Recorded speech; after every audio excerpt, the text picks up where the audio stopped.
السلام عليكم، يا رب تكونوا بخير. الفيديو ده هيكون أول فيديو في بلاي ليست جديدة هتكون على القناة إن شاء الله، هيكون اسمها إزاي. في البلاي ليست دي هنتعلم في كل فيديو حاجة جديدة من غير تطبيق، لأن كده في الفيديوهات العادية بتاعتنا على البلاي ليست اللي اسمها إيه بلندر ده بنتعلم حاجة جديدة وبنطبق في نفس الوقت. بس البلاي ليست دي هعلمك بس فيها حاجات عن بلندر من غير تطبيق.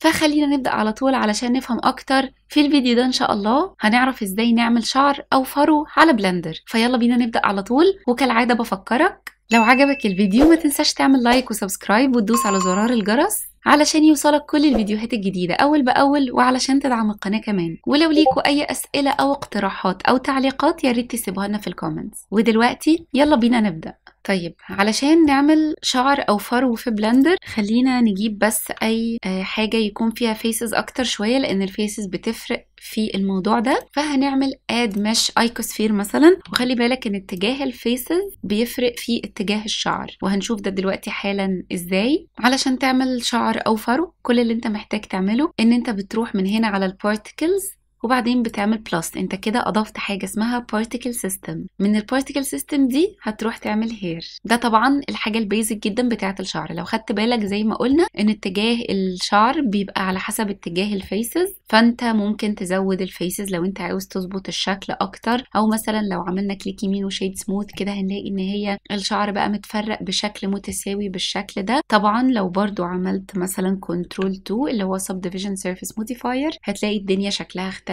معاك. خلاصة الكلام ان الفيسز بتفرق معاك في الشعر بتاعك. طيب هل الشعر هو كده بس؟ لا، انت لما بتيجي تعمل هير اول حاجة بتطلع عندك هنا الاربع حاجات دول، فانت بتيجي من الهير لينث هنا بتقلله او تزوده حسب ما انت عاوز. خلينا بس نقلله دلوقتي عشان نكون شايفين كويس. وطبعا زي ما انت شايف ان احنا عندنا كمية شعر قليلة خالص بالشكل ده. علشان نزودها بتروح تدوس على ادفانس دي، ولما بتفتحها بتنزل تحت عند حاجة اسمها تشيلدرن. من تشيلدرن دي بتعملها انتربوليتد، وبكده بقى عندك شعر كتير بالشكل ده. الحاجة اللي بعد كده اللي مهمة جدا اللي انت لازم تعرفها ان انت عندك هنا تحت children display amount و render amount. ايه الفرق بينهم؟ الفرق بينهم ان الريندر اماونت ده الكميه الحقيقيه الفعليه للشعر اللي موجود عندك. يعني انا دلوقتي لو انا عملت ريندر هلاقي الشعر اكتر من كده بكتير، لان هو مش عارض لي نفس الكميه الحقيقيه بتاعه الشعر. طيب امال هو عارض لي ايه؟ هو عارض لي الديسبلاي اماونت دي، ده علشان تخفف على البرنامج وعلشان ما يضربش منك. فهو الديفولت بتاعه ان هو بيكون 10. لو انت حابب ان انت تزوده علشان تشوف احسن من كده فانت بتروح تزود القيمه دي. خلينا نفرض ان احنا هنعملها 50 مثلا، تلاقي الشعر بقى اكتر عندك بكتير بالشكل ده. كل ما هتزودها طبعا لو عملناها 70 80 هتلاقيها اكتر بالشكل ده. طبعا ممكن برضو ان انت تقلل الريندر اماونت لو انت عاوز ان كميه الشعر اللي تخرج معاك في الاخر هي نفس الكميه اللي انت شايفها دي، فانت هتقلل الريندر اماونت على اساس الديسبلاي اماونت. بس لو انت مش عاوز تعمل كده فهتخليها زي ما هي وهتقلل بس دلوقتي مؤقتا لغايه ما تشوف انت عاوز تعمل ايه. طيب الدنيا شكلها غريب علشان احنا مش على الريندر بريفيو. لو رحت على الريندر بريفيو هتبدا تحس بان هو شكله بقى فعلا شعر اكتر بالشكل ده. ولو انت عاوز ان انت تشوف الشكل النهائي تماما للموضوع طبعا هنغير الريندر انجن من ايفي لسايكلز، وبكده بقى عندنا شكل الشعر النهائي بالشكل ده. طيب ايه كمان؟ هنرجع تاني على البارتيكلز كده. عندك بقى بعد كده تحكم في كل حاجة في شكل الشعر، بداية طبعا من اللينث بتاع الشعر اللي هو طوله بالشكل ده. لو قللته او زودته هتلاقيه بيفرق معاك بالشكل ده، مرورا بقى بكل حاجة عندك مثلا لونج هير دي ان انت عاوز يكون شعر قصير ولا طويل. عندك بارتنج دي كل ما بتلعب في القيمة هتلاقي ان في اختلاف بالشكل ده. عندنا كلامبينج دي نفس الكلام، لو عملنا كده هتحس ان في فرق اهو بالشكل ده. والشيب بتاع الكلامبينج حاجة زي كده بيختلف. الكلامب نويز لو انت عاوز ان هو يبقى زي ما احنا بنقول كده بالبلدي منعكش، او لو انت عاوز ان هو يكون لا.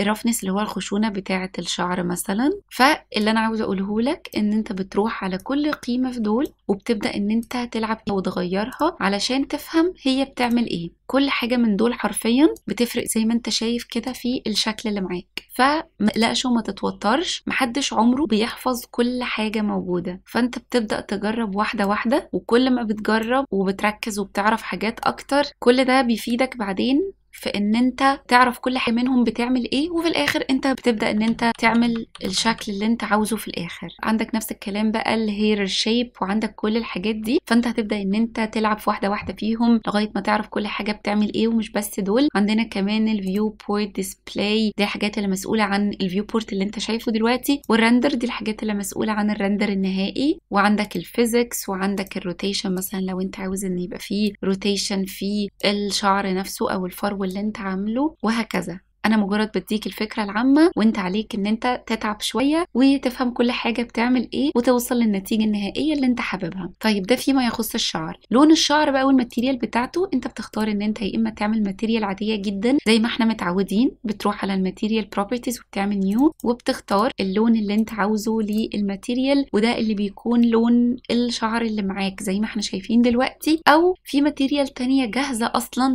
للشعر من Principled BSDF، دي هتدوس عليها وهتلاقي حاجه اسمها Principled Hair BSDF، اللي هي دي هتدوس عليها وهو هيعمله لك كشعر، وهتبدا ان انت بس تغير دي كده، تفتحها وبتبدا تغير بقى القيم زي ما انت عاوز. بس دي ماتيريال هم عاملينها اصلا جاهزه، علشان كده تحس ان هي فعلا شكلها واقعي اكتر، او تحس ان هي فعلا شعر اكتر كده. فنرجع نقول تاني ان ده على حسب استخدامك انت، وعلى حسب الحاجه اللي انت محتاجها. انت بتبدا تحدد ان انت هتعمل الماتيريال العاديه ولا هتعمل الماتيريال اللي هي بتاعه الشعر اصلا، اللي هي اللي قدامنا دي. وبس كده، جرب تلعب في كل قيمه لوحدها وهتتصدم بقد ايه هتطلع نتائج جميله جدا. لحد كده يا رب يكون الفيديو عجبك، ويا رب تكون المعلومات بتاعه النهارده فادتك. لو عجبك الفيديو ما تنساش تعمل لايك وسبسكرايب وتدوس على زرار الجرس علشان يوصلك كل الفيديوهات الجديدة أول بأول، وعلشان تدعم القناة كمان. ولو ليكوا أي أسئلة أو اقتراحات أو تعليقات، يا ريت تسيبوها لنا في الكومنت، وأشوفكوا في الفيديو اللي جاي إن شاء الله. باي باي.